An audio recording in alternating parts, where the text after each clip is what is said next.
Weather, serbisyong totoo ng GMA News. Mga kapuso, bahagyang bumaba ang temperatura ngayong araw, yung maximum temperature. Mula po sa 32 degrees Celsius kahapon, ngayon po ay nasa 31.5 degrees Celsius at yan po ay naitala dyan sa Pag-asa Science Garden sa Quezon City. At base sa wind map naman ng The Weather Company, posibleng muling lumakas ang hanging amihan bago po matapos ang linggo. Kaya makakaasa pa rin tayo ng malamig na panahon ngayong unang linggo ng Marso. Pero mga kapuso, hindi na po yan kasing lamig katulad nung naramdaman natin noong Enero at Pebrero. Samantala, dahil pa rin sa epekto ng amihan dyan sa Luzon at Visayas, maayos na panahon ang inaasahan sa mga nasabing lugar bukas yan. At tamang-tama po ito sa mga kapuso natin na may lakad o doon sa mga balak maglaba bukas.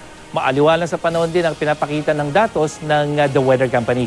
At sa Luzon, mababa ang tsansa umulan sa malaking bahagi nito at sakali man po magkaroon ng mga pagulan, pulo-pulo lamang ito, lalong-lalo na dyan sa may Baler at sa Infanta. At sa Metro Manila, mababa lang ang tsansa umulan, lalong-lalo na sa umaga hanggang sa gabi po yan. Pero pagdating na hapon, bahagyang tataas yan. At yung ating init factor mga kapuso, 31 degrees Celsius, kaya medyo mainit po yan. At maayos din ang panahon sa malaking bahagi ng Visayas bukas, lalong-lalo na dito sa may kanlurang bahagi, dyan sa may Kalibo at Iloilo.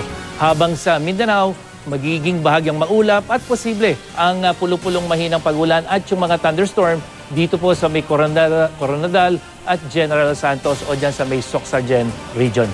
At para sa iba pang weather update, bisitahin ang www.imready.ph o hanapin ang I Am Ready PH sa Facebook, Twitter at Instagram. Ako po si Nathaniel Cruz. Magplano para sigurado. I am ready. Serbisyong totoo ng GMA News.